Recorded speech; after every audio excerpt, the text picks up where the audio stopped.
আসসালামু আলাইকুম। Hello everyone. আজকে আমি আপনাদের সামনে হাজির হয়েছি ইলিশ মাছের ঝোল রান্না করার সবথেকে সহজ একটা পদ্ধতি নিয়ে। এই পদ্ধতিতে রান্না করলে আপনারা খুব সহজেই পারফেক্ট স্বাদের ইলিশ মাছের একটা ঝোল রেসিপি রান্না করতে পারবেন। তো চলুন শুরু করা যাক।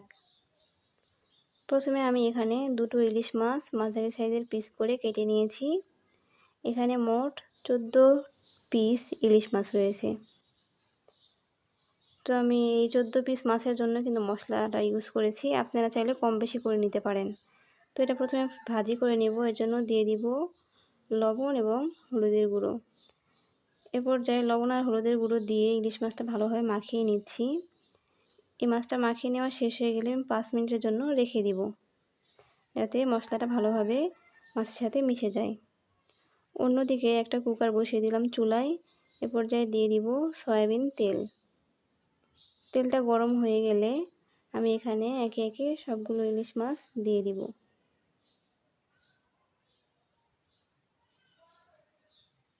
আপনারা চাইলে ইলিশ মাছটা ভাজি ছাড়াও কিন্তু রান্না করতে পারবেন, কোনো সমস্যা নেই। তো এই পর্যায়ে মাছটা আমি উল্টিয়ে নিচ্ছি, এক পাশ ভাজি হয়ে গেছে। এভাবে দুই পাশ ভাজি হয়ে গেলে আমি মাছটা উঠিয়ে রাখবো। একইভাবে আমি সবগুলো মাছ ভেজে নিয়েছি। সবগুলো আমি দেখাই নাই, সময় লাগবে, এজন্য আপনারা এইভাবে ভাজি করে নেবেন। আর চাইলে ঢালাও রান্না করতে পারেন, আমি আবারও বলতেছি। তো এই পর্যায়ে আমি দিয়ে দিব পেঁয়াজ বাটা। দিয়ে দিচ্ছি 2 চামচ পেঁয়াজ বাটা। মশলার পরিমাণটা কিন্তু আপনারা দেখে শুনে দিবেন, আমার এখানে মাছের পরিমাণ বেশি, আপনাদের কম হলে একটু কম করে দিবেন। এ পর্যায়ে দিয়ে দিলাম রসুন বাটা এবং দিয়ে দিচ্ছি আদা বাটা। আর সাথে দিয়ে দিলাম লবণ এবং হলুদের গুঁড়ো।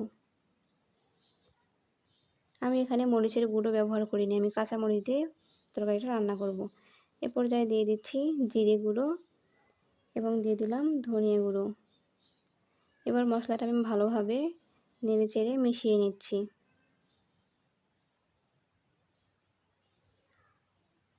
এ পর্যায়ে মশলাটা ভালোভাবে মিশে গেলে আমি দিয়ে দিব কাঁচামরিচ। আমি এখানে আস্ত কাঁচামরিচ দিয়ে দিয়েছি। আপনারা চাইলে গুঁড়ো মরিচের সাহায্যেও রান্না করতে পারবেন। এ পর্যায়ে একটু পানি দিয়ে মশলাটা ভালোভাবে কষিয়ে নেওয়ার জন্য রেখে দিব। তো দেখতেই পাচ্ছেন আমার মশলাটা মোটামুটি কষানো কমপ্লিট। পানিটা শুকিয়ে গেছে আর উপরে হালকা তেল ভাসতেছে। এ পর্যায়ে আমি মশলাটা আবারও ভালোভাবে নেড়েচেড়ে নিয়ে নিচ্ছি।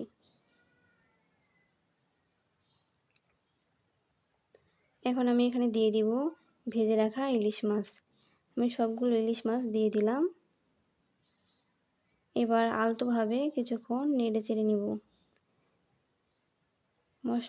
মাছটা নাড়ানোর সময় একটু আলতোভাবে নাড়তে হবে, তাছাড়া মাছটা ভেঙে যাওয়ার সম্ভাবনা থাকবে। সো এভাবে কিছুক্ষণ নেড়েচেড়ে আমি এখানে দিয়ে দিব পানি।